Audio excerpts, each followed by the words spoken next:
I can see your screen, Griffin. If you're ready to go, let's learn about collections management. Take it away. Thank you, Kim. Can you hear me all right? Perfectly.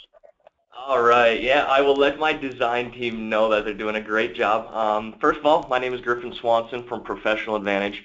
I will be demonstrating collections management today. I want to take everybody through a short PowerPoint here, and then we'll hop right into GP demoing collections management. As Kim mentioned, we also have Matt Green on the line as well from Professional Advantage. He's my product manager. Matt's going to be here to help with any technical questions that I'm not able to answer. But before we get started here with collections management, I do want to thank Interdyne BMI for setting up today's webinar. They've been a great partner of ours for several years, and they really make my job a lot easier. So thank you, Kim and Interdyne BMI, for setting up today's webinar. All right, so we'll go ahead and get started with collections then. First off, I'd like to give a little background information on who we are here at Professional Advantage. We were established in 1989, and we now have 12 offices that range worldwide. And Professional Advantage has also been a Microsoft President's Club member for several years. Now I'll talk about a little bit about the problems you see with collections in GP and the solutions that collections management has to offer. So first, I'd like to highlight there's a lot of decentralized information in the sales and accounts receivable area in GP. And one problem we see today is companies don't have the ability to keep collection history on their customers in GP. They may print off an age trial balance, keep some posted notes, or perhaps have shared an Excel file. And the main problem with this is there's really no way to share those notes, conversations, or history with other users, at least not in GP. So collections management adds value in number one, the collections main window, which is really going to be the command center for this product, and it's also great for ad hoc inquiry. You can use this main window for tracking and creating notes, setting up follow-up tasks, creating actions on invoices such as promises to pay and disputes, and then you can also access your task window, which is essentially your to-do list for the collections module. Collection notes can also be created from the collections main window. So notes have historically been the hub of collections management, really that main functionality.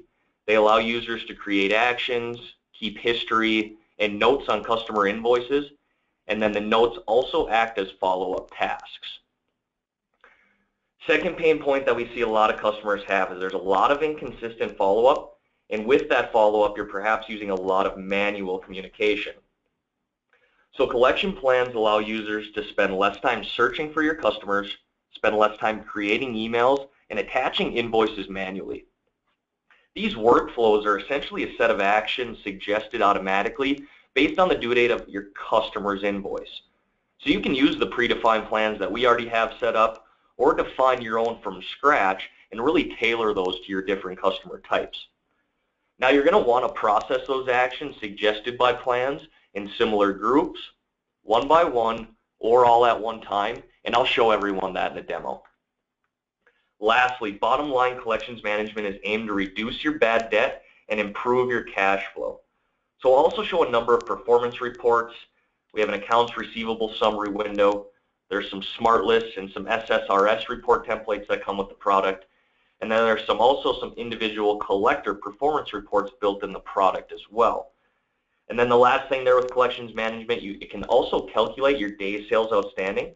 So it allows you to track your days sales outstanding over time and then really measure your return on investment on this product. Now I want to talk about a little bit what's new with collections. So something new we've added is the collections and notice pay link integration. So the notice pay link integration allows collection management users to include electronic payment links inside their collection emails and letters. Collection letters can then be distributed using the existing collection management communication channels, plans, queries, or one-off emails, which I'll show everyone today in the demo. And with PayLink, customers can view electronic statements then and make one easy payment totaling for one or several invoices without having to register for an account or logging into a website or payment portal. So with the partnership of Professional Advantage and Notice, our teams have combined forces to deliver both solutions in one easy process. So with this integration, you can now give your customers the power and convenience of fast and easy payment processing online well, you have the peace of mind knowing that your invoices are being collected securely and efficiently. Now the last two slides I typically talk about here highlight the return on investment of collections and how you can track your day sales outstanding. A good statistic to calculate your return on investment is your day sales outstanding. So your DSO really indicates how much you're selling and how fast you're getting paid, and then that can really indicate how effective your collection process is working. So the example I have here, highlighting for simplicity reasons, if you're a $36 million company today, that's roughly $3 million a month or $100,000 a day, and you implement collections management and use that as a catalyst to decrease your DSO. The example here, let's say within the first year of using collections, you've decreased your DSO from 45 days to 40 days. So just down by 5 days. That's going to result in another $500,000 in your bank. In the same light here, here's a simple cash benefit analysis, which gives you a better idea how much more money you could collect by decreasing your DSO. And then also, based on some national averages on what's paid relative to due date, there's what a dollar's worth in relation to days past due. So, after looking at a few of these things, it is easy to see why having a good collection system is important. So like I said, just a short PowerPoint there. Now I want to hop into actual GP. Now I'll show you collections management. I do have my demonstration set up today in GP 2015. Current functionality is supported in GP 2015 and GP 2013. However, we do have code for older versions, but they will no longer be enhanced moving forward. Now, collections management was designed to manage a collection team, but it's also a great collections tool in a single collector environment. You'll also notice in the demo today that the navigational and visual queue features are the same as in other GP modules, allowing you to work between modules with ease. Now, I do have a number of shortcuts here on my home page, and that's just for demoing purposes today, but just note when all functionality in Windows are installed, it will reside here in the sales area in GP. So I want to take everyone through the collections main window here first, show you the importance of these fields, and then I want to demonstrate a number of the actions that we can do in here as well. So I'm going to start by selecting a customer.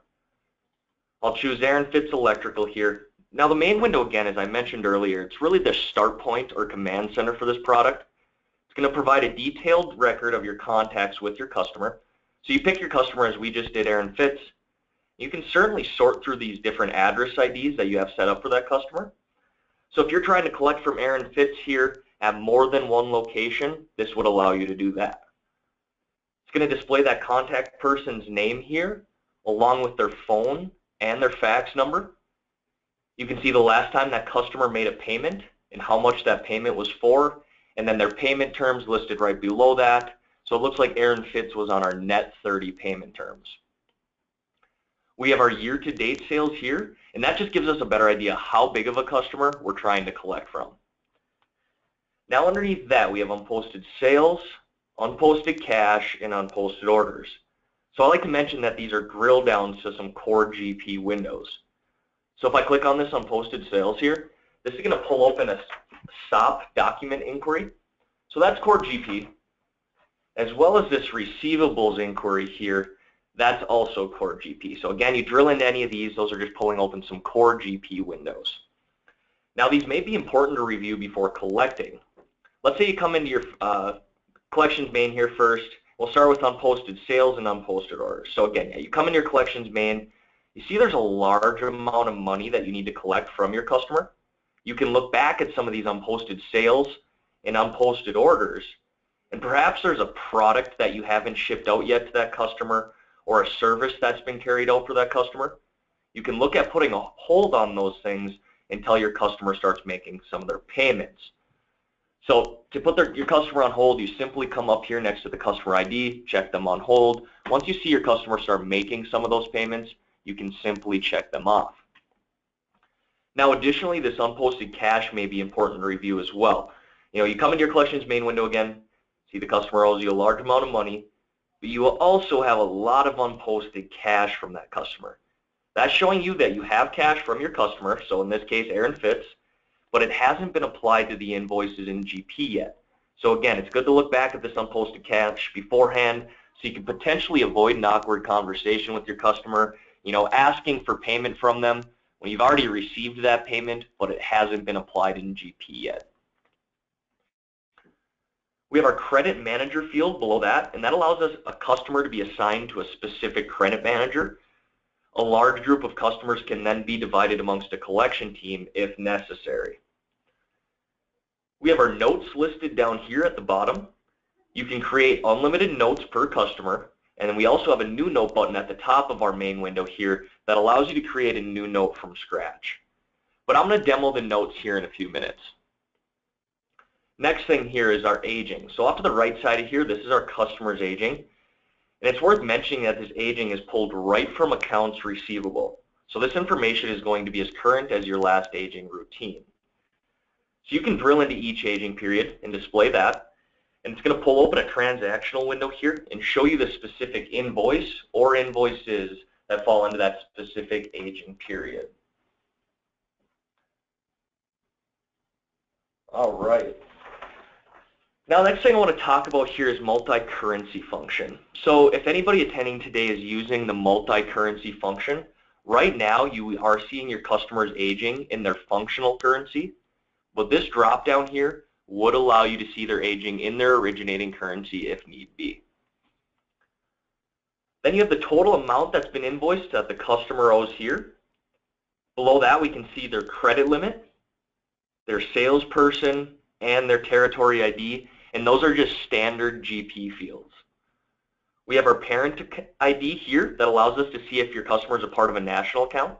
So if any of you are using the national accounts parent-child relationship function in Dynamics GP, this would display that parent ID here. So if any of your GP customers were part of national accounts, it's going to be displayed.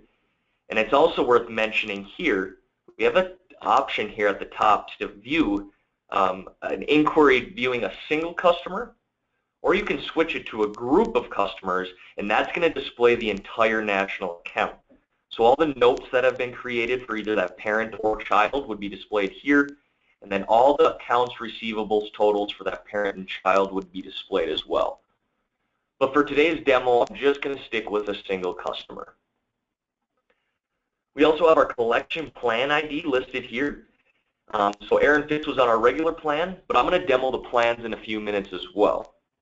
And then we have the total amount outstanding here, and that's going to be the sum of what's been invoiced to the customer, as well as unposted sales and unposted orders. So let me demo those notes then. Now, like I said, you can create a new note from scratch up here at the top, but let me just pull open an existing note so we have some data to look at. Now, when these notes are created, it's going to show the date and the time the note was created. It's going to show the caller ID here as well, and that's going to be the GP user who created the note. We have an address and contact for our customer here, and then we can assign our notes to different priority levels. This bottom portion of this bottom area, this is the note text. So this is all open text fields. You can type in whatever you want this note to read here, or you can even copy and paste email conversation in here as well. So in this case, it looks like we spoke to Bob Fitz. He's telling us he's going to send payment by early next week on a couple of invoices. So the next thing the user will do when they create these notes then is assign it to an action. Now, an action is something that you've done, such as a reminder or a follow-up, or it can be the status of an invoice, such as promises to pay, or maybe it's in dispute. Let me show you some examples of these actions. So this action ID field here tracks any follow-up actions that have occurred or that need to occur. So you can drill into this, and all these actions are configurable here. You can set up whatever action makes sense for your practice or your specific collecting activities. Most of these are straightforward. You have checks in the mail here, sent to collections. Maybe there's a certain point in time when an invoice gets old and you need to send it to a collection agency, disputing an invoice, so on and so forth. And then each of these actions can be categorized with one of three different action types. First type here is promise to pay. So your customer has made some sort of notion that they're going to submit payment on this invoice. Second category here is special circumstance. So anything deemed outside of your normal day-to-day collecting activities would fall under that. And then your third category being here, dispute. maybe you're going back and forth with the customer on what needs to be paid. You can mark that as dispute. And then if you don't want to categorize it with any of these 3 action types, you can just leave it blank as an action as none. So you're going to assign your note to an action. So in this case, our note here is a promise to pay. So the customer is promising to pay this invoice. We have our action date listed below that, and that's going to act as a follow-up task. So this action date here really leverages the note as a follow-up task. And I'll show you this task window here in a few minutes back on our main. But that way you have this note in here telling you, hey, customer told us they're going to submit payment by early next week. But if it comes due and it's still open, we have this note in here that's going to show up on our task window telling us that we need to follow up again because it obviously has not been paid. You can also assign these notes to different users. So if you came in here and created a GP note that wasn't for a specific customer that you manage, this would allow you to assign it to the appropriate credit manager here. Then the next thing the user will do when they create these notes is select the document or invoices that the note pertains to. So you can drill into that as I just did. This is going to pull open a transactional list of all the open accounts receivable that that customer has, and you simply check the ones you would like the note to pertain to. So I already have a couple selected here. Now once I select those invoices, it's going to default that action amount here to the total amount of the invoices that I selected. But you can change this. It is editable. If you have people you're collecting from telling you they can only make a partial payment, you can change this action amount so it meets the amount that they said they're going to pay. So let's say you called Bob Fitz here and he's like, hey guys, I can only pay $2,000 on this $3,000 invoice. You can change it so it meets the amount that he said he's going to pay. That way, when that $2,000 comes through, we can apply that payment to GP and follow up on the remaining amount with a different note. Below that, we have our status. So this note is open because it has not been paid. But once that invoice has been paid, we can mark it as complete. And then if we need to cancel the note or if the note was canceled by one of our plans, there are status reasons for that as well. Now I do want to mention that there is a button in our task window that's called Mark Complete. And basically by clicking that, that goes through and finds all the notes with paid invoices and automatically completes them for you. So you don't have to come in here and manually do that every time an invoice is paid. But I'll go into more detail when we get into that task window. Then one sort of lesser known feature here with the notes is that anytime someone comes in here and changes anything in the note, it is going to keep a history of all those revisions. So you can drill into that expansion arrow as I just did. You'd be able to sort through and see if any changes have been made to the note, the history of that note, and then if it's been modified by any user. So that's the notes of collections. Next thing I want to show you here is this total due drill down. Now, if I click on this total due drill down, this is going to pull open an accounts receivable transaction list. There's some nice visual cues that you get in here.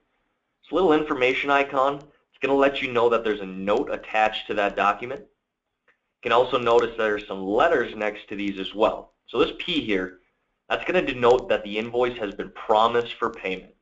And then you can see the total amount down here on what the customer is promising to pay us. The cool thing about these promise payment notes is that, let's say that action date goes past due and the customer did not submit payment, it's automatically going to change this P into a B, which will denote a broken promise.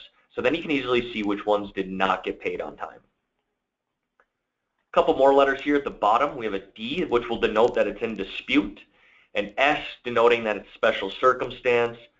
You can see the total amount being disputed here, total amount deemed special, and then the remaining amount that hasn't been categorized here that the customer owes. So that's where those action types come into play, and you can inquire on groups like that. Now you do have the option to use Paylink from this window as well. So off to the right side of this window, you would select the documents that you want to create a Paylink for. And at the top here, this Create a Paylink button, if I click that, that's going to create or generate an email from a user-defined template. Okay. And so this is going to include the templates that will include those pay links for the documents that I just selected. So you can quickly send this email from here. You notice it's a fairly quick process, and I am going to hop into my emailing here quick. You see that email came across, and you can see those two invoices here as well. Now the next thing I want to show you here is this task window. So essentially this is your to-do list for the day. Now I am going to change my action date here so you have more data to look at. So the collection management task window really organizes the follow-ups to help ensure prompt collections. So all of the outstanding action items for a particular collector can be viewed in this window. Individual notes can be opened or marked complete from here as well. So that's where this mark completed button comes into play.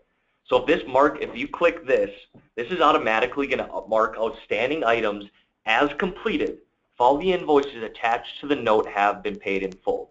So basically by clicking this mark paid functionality saves your collectors from manually having to check whether or not a customer has paid each outstanding invoice. It's automatically going to do that for you. Another thing to note is that you can select the collector ID, kind of showed you this briefly already, but if you don't have any of these IDs selected, it's just going to show you all of your open tasks. So maybe you got someone out on vacation and you wanted to make sure you did the follow-ups for that user. This would allow you to work on other people's tasks.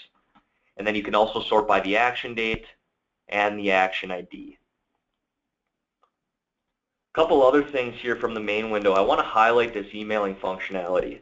So let's say you're calling Bob Fitz here and you're collecting from him and he's requested that you send him some invoices. You can quickly click this email here that allows you to send a one-off email from this window. So if the customer's maintenance card is set up with a contact with an email address, you can add that right to the window. You can also copy in or blind copy anybody as well. And then also in collections management, you have the ability to set up what we call collection letters. Now letter templates can easily be created for printing, faxing, or emailing to customers. And letters is kind of an older term, but if you think of them as message templates, you can use them here. So I'm going to click this letter lookup. And these are all the different templates that I have set up. These are all configurable. I'll show you the maintenance window and how to set these up here in a few minutes. But let me just pick one to give you an example. All right. So once I have that selected, this will allow me to select whatever invoices I need to attach to this email. So you can see here we include those pay link options in here as well. That's part of that notice pay link integration that I was talking about earlier. And then we have a transactional list down here at the bottom that allows us to check which invoices we would like to attach to this email. So let me go ahead and select a few. Now once I have those invoices selected, I'm going to come back up here and click this blue refresh button. It's going to do a few things for me in this case. Number one, I'm going to list out the detail in the body of the email of those invoices. And number two, it's also going to print and attach these invoices as PDF documents. And then if you add that pay link integration here as well, it would include those pay links for those specific invoices as well. So that's the emailing functionality. One more thing I do want to show you from the main window here is how to build a query. One of the first problems we see with collections is finding the customers that you should be calling first. Most companies using GP collect using an aged trial balance where the customers are sorted alphabetically, not by collector. So you can use this build queries window to target the customers that you specifically want to work with. So I'll show you the standard collection query here first. So this query allows me to develop a list of customers based on a number of different restrictions. So you can sort by a balance that the customer owes. That balance is greater than their credit limit. You can sort by different aging periods, document dates, due dates. You can search by different notes or action types. Really a lot of different options there for your restrictions. So let me pull open one that I've already created. So the customers on this query here are my customers on my high-risk plan over their credit limit. So the restrictions I have here at the bottom, looking for those customers on my high-risk collection plan and those customers who have a balance greater than their credit limit. Now once I have my restrictions set here, I can run that query. I'll click yes, and then it's going to tell me how many records it searched, how many met my restrictions, and the total balance of the customers who met my restrictions. So if I click OK here, it's going to bring us back to the main page, and you notice we went from viewing all of our customers to just the ones who are in that query. So once this query is generated, you do have the option of sending a letter, statement, and invoices to the customers in that query. And you can also hit this customer lookup here, and this is going to show you the customers who met your restrictions. So you can see both of mine here, their balance overdue, and then their total due as well. Next thing I want to show you here is this advanced query. Now this is a new feature that we've added to collections, but it gives you the ability to run this advanced query and enter SQL script to query your data. So if you want to manually write these yourself, you certainly can. Maybe you have somebody who's knowledgeable with SQL and wants to execute this, they certainly can as well, and create something different than what we have here. It's just allowing you to use SQL to query your data. So that's the queries functionality. Next couple of windows I want to show you here tie together. So first I'm going to show you this plan setup, and then I'll show you the plan processing. Starting with the collection plans here. So these are basically a set of steps or workflows that execute actions based on your customer's oldest invoice. So as I mentioned in the PowerPoint, we already have a few that are set up, starting here with our good customer plan. This might be something you assign to your premium accounts or those who are notorious for making their payments on time. We have a high risk plan here. Maybe this is something you assign to your previously late paying customers. And then we have a standard collection plan here. Maybe you use this as your default plan and assign to all new customers. Now if you're looking at the steps in any of these plans, these are all configurable. Again, these actions are being suggested based on the due date of your customer's oldest invoice. So the first step in this plan happens 7 days before the invoice is actually due, so a negative amount in that first step. And what's happening is we're executing an action called soon due. So I can click into this expansion arrow, and I notice that this action happens to be a letter that they get. So I can drill into that letter, and this pulls open my standard letter maintenance window that I was talking about in the emailing. So in this note, we're letting them know that they have invoices with us that are soon going to be considered overdue. We list out the invoices in the body of the email with this function. And then the invoices that we configured to be attached to this email are all invoices not overdue. Now you really got a lot of different grouping options here. You can do all special invoices, all promised, all disputed, or you could just do all of your invoices if you wanted. This window also allows you to copy in or blind copy the customer salesperson if they need to be in the loop for a certain step. And then we also have this function fields here. Maybe you want to make the letter sound more personal. You can put the customer's name in there, so on and so forth. Now there are two options for creating these letters. One option is using what you see here, just your standard letter maintenance window. And then the other option here is to use this Microsoft Word document template. So you can still use the same functions here, can still use the same verbiage. Really the only difference is that this Microsoft Word document would be sent as an attachment to the email, whereas this letter maintenance here, it's going to be the actual text for the body of the email. Now, I do want to show you here quick in the sales area on how to set those letters up. So you come to the sales area here, cards, you came into collections letters. This would allow you to create a collection letter from scratch. Hop back to my home page here, bring this plan back up. So this is going to take your customer through the steps in the plan as long as their invoice has not been paid. So 5 days past due, we're scheduled to do a reminder, 14 days, a phone call, 30 to 45 days, a couple letters, a couple more phone calls, a third letter, coming into 90 days past due, which would be their final action. So the final action, or any action, can be a reminder to the collector internally.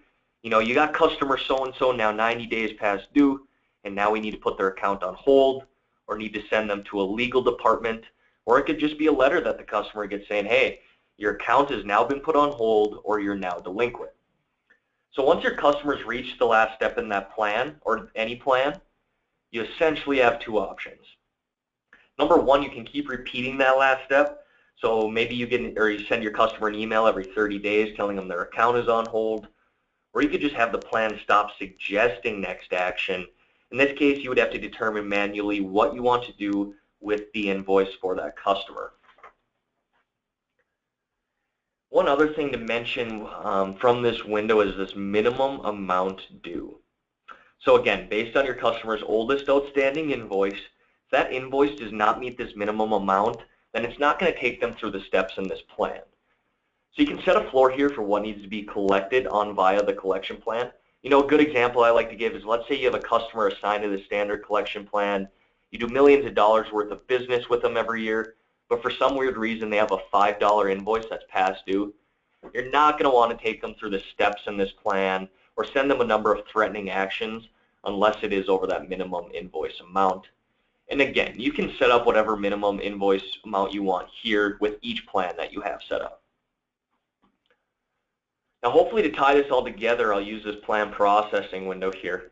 It's a pretty big window here, so bear with me. But what you're looking at is all of your customers, all the ones who are on that collection plans, and the ones that are ready to get those next actions from those plans.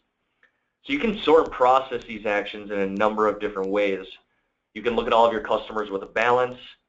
You can look at your overdue customers. You can sort by a collector or a query that you've built, or you can just look at all the customers who have reached the end of their plan. Today I'm going to choose overdue customers. Now I can search the queue here by the customer name. I can sort by a specific plan they're assigned to, the last action they received, or the next action they're scheduled to get. So just to give you a quick example here, let me pick next action. I'll choose first letter. You know, if I pick the first letter, I know it's a safe and subtle action to any of our customers.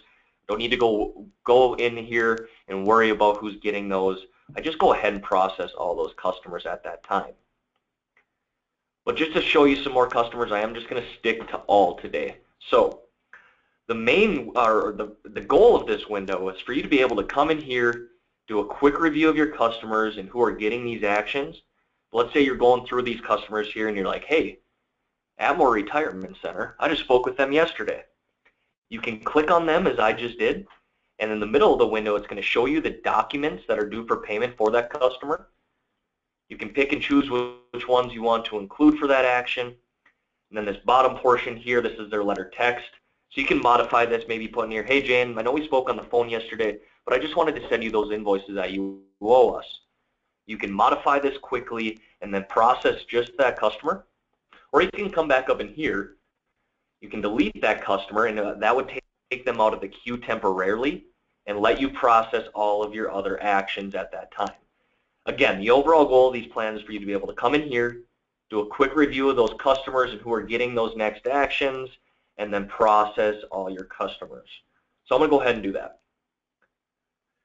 So this is going to give me a summary here of my customers based on the plan they're assigned to. So the customers in my good customer plan, it looks like we sent 8 emails of a final letter. We sent 4 emails of a first letter. On my high risk plan, we sent 16 emails of a final letter, so on and so forth. Let's say you have a customer who is not set up in GP with an email address. And it's going to warn you to go back and set them up with an email. So it looks like we had a customer here, BarryMed1, who wasn't set up with an email, so it is warning us to go back and set them up with one. Otherwise, we do have the option here to send those who have an email and print those who do not. In that case, you would have to send the printed ones through the mail or however you wanted to contact your customer. So that's the collection plans in the processing window. Next one I want to show you here is our receivable summary inquiry. Now the collection summary window really allows your managers or really anybody to review accounts receivable summary information. So you can do it by a credit manager here, or you can do it by a query or a parent company, or if you just leave it blank as I have right now and click calculate, it's going to do all of your accounts receivable for you. So this top portion here, this is your standard receivable summary information. This middle portion here, it's going to be the summary information on your notes. So you can see how many disputed notes we had, how many promised payment notes. But probably the 2 most important fields here are, first of all, notes past the contact date. So shown here, we have 6 notes that have gone past the action date. And then the most important field on this window is overdue documents not on note. Now again, bear with me, this is my demoing data, but it's shown here I have nearly $1 million worth of past due invoices that I don't have a note for. So essentially, I don't know why they haven't been paid. So from here, you could drill into that, and a credit manager could assign those to different collectors for follow-ups, or you could use it as your call-down list to create new notes. And then the bottom portion here, this is just going to be your customers aging. Pretty short and sweet explanation on the receivables window. Now to wrap everything up here today, I want to talk about this DSO calculator. So this allows users to pick a specific period and calculate the DSO, or day sales outstanding, for that period. I'm just going to choose a random date here so everyone has more data to look at. Now I'm going to click calculate here, and it's going to calculate that for you. Now you can see here your sales for that period, your average sales per day, your sales outstanding, and your day sales outstanding. And then you can add that to a log here at the bottom, and that's going to track your DSO over time. That said, that's the general idea of collections management. At this time, we will take questions. All right, excellent. Okay, everybody, I noticed for some reason it comes also up as chat. So it's in the chat area that you're going to want to type in some questions. So please do that. And let me check and see what we've got going on here so far. Nothing is in. Here we go. We've got a question. Hold on for 1 second. Let me read it. Pricing. Can you tell us a little bit about pricing? We obviously know that we've got a 15% off software discount on the table, so it's probably pretty important for us to understand the price of collections. Can you help us with that? Yeah, absolutely. And this is Griffin here. Collection management is a flat price. It's not based on per users. So the flat rate price for the software is $3,500. That's a one-time cost. Once you purchase it, you own it. And then we also have an annual enhancement plan that runs at $560. So that is required the first year, and you're looking at an initial purchase of $4,000 or $4,060, excuse me. And then the annual enhancement plan, it's not required the second year. You know, we're definitely going to recommend it. That comes with collection upgrades, second-tier support, that type of stuff. So again, you know, we are going to recommend it, but it is not required. Good, good. Eric has a question. Can an email be configured to work with Gmail versus Outlook? Matt, that might be a good question for you, if you can hear me, Matt. To that. This is Matt. Hey, Matt. Hey, Kim. How are you? Good. To answer the question, collections will use the GP emailing engine. So if you've come up with a way that GP can email from your Gmail account, collections can be configured that way as well. So it's either the Exchange setup or MAPI that collections will use. Okay.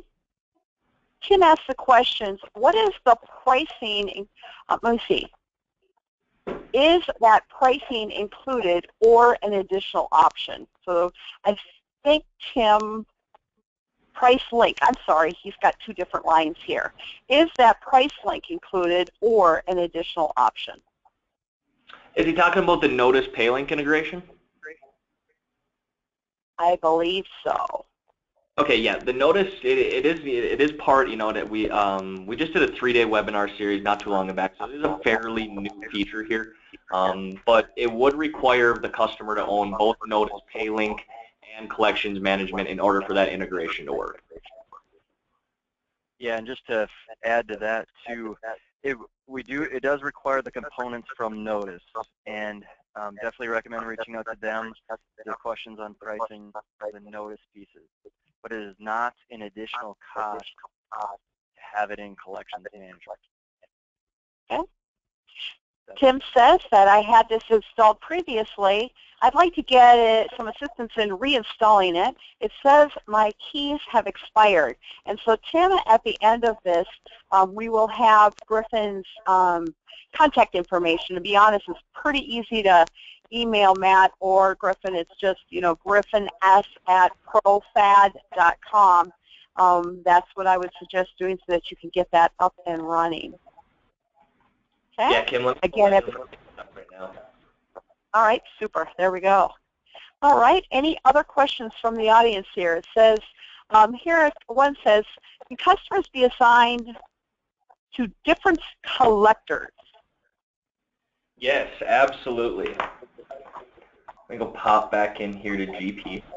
So Kim, let me first start by saying that default customers, every time you have a new customer come in, the collection setup window here, you could assign that to a default credit manager. So every time you have a new customer come in, you can have that assigned to me specifically. But once that customer, starts going through some of their daily, or let's say they've just been a new customer for 60 days, so on and so forth, and you want to change those to a different collector, from here you can transfer credit managers. Two ways to do it. You can transfer customers from one credit manager to another, or you can use our queries window, build a query, and find specific customers that you want to work with, and then assign that to the appropriate credit manager at that time. Nice. And then it would stay, so for future kind of a thing? Yep, unless you came in here and changed it again, it's going to stick with that credit manager. Nice. Then you build that relationship. Good or bad, right? Absolutely. All right. Let's talk about compatibility. We all know that GP 2016 is coming up here in May. So what versions of collections management, what version is collections management compatible with? Yep, absolutely. Right now, collections management is compatible with 2015 and 2013. However, we do have code for older versions, so GP 2010, GP 10, but those are no longer going to be enhanced moving forward. So the GP 2013, GP 2015, and then once GP 2016 is released, those will be the three main GP, if you will, that customers will have all the new functionality, new upgrades, so on and so forth with collections. But beyond 2013 won't be enhanced moving forward. Okay. And just an assumption, you go to R1, R2 shortly after those releases as well. Correct. Good. All right. Well, I don't see any other questions in the queue. Let's bring your contact information back up. And what would be any party questions? Now, I've known Matt for, 10 years probably. I knew him before he worked at Professional Advantage as a young man. So let me just hear from Matt. He's kind of that technical guru as a product manager. Let's ask you, what suggestions, advice would you give? And I'll ask the same of Griffin. In terms of requesting more information, or? Well, collections management, what would be some tips that you would have? Folks are here. The first thing I would do, I know some folks have it already included in their licensing and just, so to speak, haven't fired it up. But what would be some of the next steps in checking it out to see if they own it or not? Yep. Yeah, great. Thanks, Kim. First and foremost, there was a lot of people who owned it before it's transitioned, and I think we're going on 3 years now since Microsoft released a lot of their OEMs, collections management being one of them. So number one, if you are licensed for it, or if you don't know if you're licensed for it, feel free to reach out. Griffin or I would be more than happy to check that. We are running an amnesty campaign at the moment. So those who owned collections in the past who did not get transferred, there's an incredible deal for you to bring your license current in regards to that. So first and foremost, if you are licensed or if you want to find out, contact us. Secondly, if you do own the product, you may not be using the full functionality or to its full extent. So we continue to add new features and improve the product over the years. Many people in the past have used collections just for the notes functionality, which has been and still is really the hub of collections management, being able to track notes and share information inside GP about your invoices and payments. But new things like your collection plan, the automation, collections pay link, of course, and being able to run these advanced queries is some of the new stuff. And just getting your full benefits from this product, allowing you to collect your money faster from your customers is huge. So take advantage of our monthly deep dive webinars, all the videos and information that's out on our website, of course, and be in contact with your BMI account manager, as they're going to be, the first line, probably be very knowledgeable on the module as well. So that's Exactly. my advice. There you go. All right, Griffin, advice from you. Yeah, not to reiterate too much of what Matt said, he kind of hit it on the head there. Notes have been the hub of collections management, but that emailing functionality, personally, as I've started demoing collections management, you see the customers take advantage of that a lot. Right now they're having to go into Outlook or elsewhere to a third-party email and send everything separately from there. Having the emailing functionality allowing to attach invoices right in that window and quickly send a one-off has been a huge thing for a lot of our customers, and that's integrated right into Outlook. So once you send that one-off email from the collections main window, the reply, once the customer replies, it's going to come right into your Outlook. So that's another thing I would suggest taking full advantage of. Like I said, a lot of customers seem to be very happy with that functionality. Another thing I do want to mention here as well, kind of separately, probably for more individual customers or specific customers, in the collections main window here, our development team is always looking for new suggestions, features. How can collections be upgraded, enhanced, easier to work with? So this extra tab right here includes a suggested feature. So any customer can go in here from the main window and suggest a feature, and that's going to go right to our development team's email. So just want to highlight that as well. A lot of times you see some customizations or customers reiterate the same feature, and that's great for our development team to get it right then and there from the end customer. So that's a couple things that I would suggest. Like I said, emailing functionality specifically, but Matt really hit it on the head there with the notes being a great tool of collections. Thank you for pointing that out on that extras and give you a suggestion. I wish Microsoft would do that because it's hard to find Connect when you want to. So that is a nice savings there, so thank you for that too. Thank you so much. We certainly appreciate it, you guys, your time and talents. And on our end here at Interdyne BMI, my encouragement to you is to work with your account manager, folks here that are helping our existing customers. Number one, he had mentioned a special last chance deal on getting the software purchased or repurchased, I guess you could say, from the Microsoft OEM. And so we have that list and have sent an email off to you, but we may have missed a few of you too. So do get in touch with your account manager on that. Not a better deal out there.